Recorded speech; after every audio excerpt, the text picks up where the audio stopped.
Pernyataan dari China tentang Indonesia bukanlah negara sembarangan memang benar adanya. Pernyataan dari China tersebut pastinya bukan tanpa alasan. Indonesia nyaris memboyong pesawat tempur Su-35 yang kebetulan Angkatan Udara China juga menggunakan pesawat tempur dari negara beruang merah itu. Indonesia memang sudah selesai berurusan dengan Su-35. Su-35 dilarang dibeli Amerika dan Indonesia nurut akan hal ini. Amerika mengancam Indonesia akan kena sanksi CAATSA apabila nekat membeli Su-35. Ancaman ini mempan kepada Indonesia yang langsung melepaskan proses pembelian Su-35.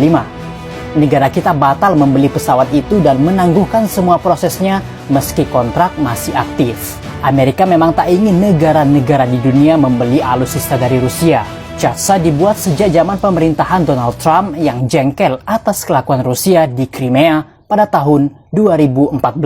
Sebetulnya CAATSA dibuat untuk memastikan pasar senjata Rusia di seluruh dunia. Bukan cuma Su-35, semua senjata made in Rusia terancam terkena CAATSA.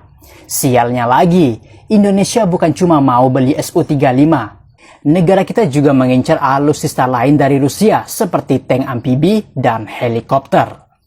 Tepatnya di bulan Februari tahun 2022, pemerintah Rusia sempat membagikan daftar alutsista milik incaran Indonesia yang berpotensi terkena CAATSA. 6 pengadaan alutsista antara Indonesia dan Rusia yang bersumber dari pembiayaan pinjaman luar negeri senilai 1,4 miliar US dollar terhenti karena terkendala sanksi CAATSA. CAATSA adalah sarana pemerintah Amerika untuk menekan negara-negara sekutunya dengan dalih melawan musuh negara yang notabene adalah Rusia. Bentuknya adalah memberikan sanksi seperti melarang transaksi finansial, menghentikan bantuan, hingga pencekalan visa bagi individu pada negara-negara yang membeli alutsista buatan Rusia. Amerika juga pernah menjelaskan kepada Indonesia secara eksplisit dilarang memiliki Su-35. Agak aneh memang, duit punya Indonesia namun yang mengambil keputusan Amerika. Ekspor senjata Rusia juga menghadapi biaya yang signifikan karena pengenaan sanksi dari Amerika ini.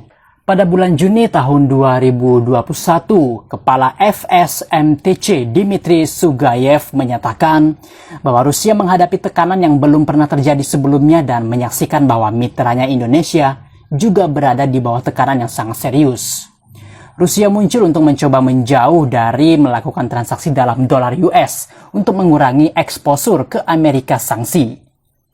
Misalnya pada tahun 2017, Rusia dan Indonesia mengumumkan kesepakatan 1,1 miliar dolar US untuk 11 pesawat tempur canggih Su-35. Sementara itu, China nampaknya menyayangkan Indonesia telah gagal memboyong Su-35. Menurut China, Su-35 bisa membuat Indonesia mengungguli kekuatan udara negara-negara di Asia Tenggara.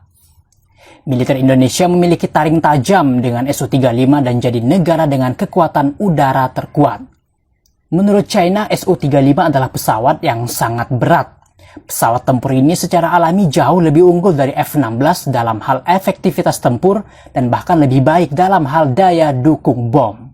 Dipertegas kembali oleh China, harus diakui kemampuan tempur Indonesia tidak lemah di kawasan ini.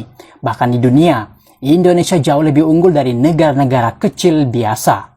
Entah bagaimana nasib Su-35 ke depannya, jadi dibeli Indonesia atau tidak. Kita tunggu kabar selanjutnya.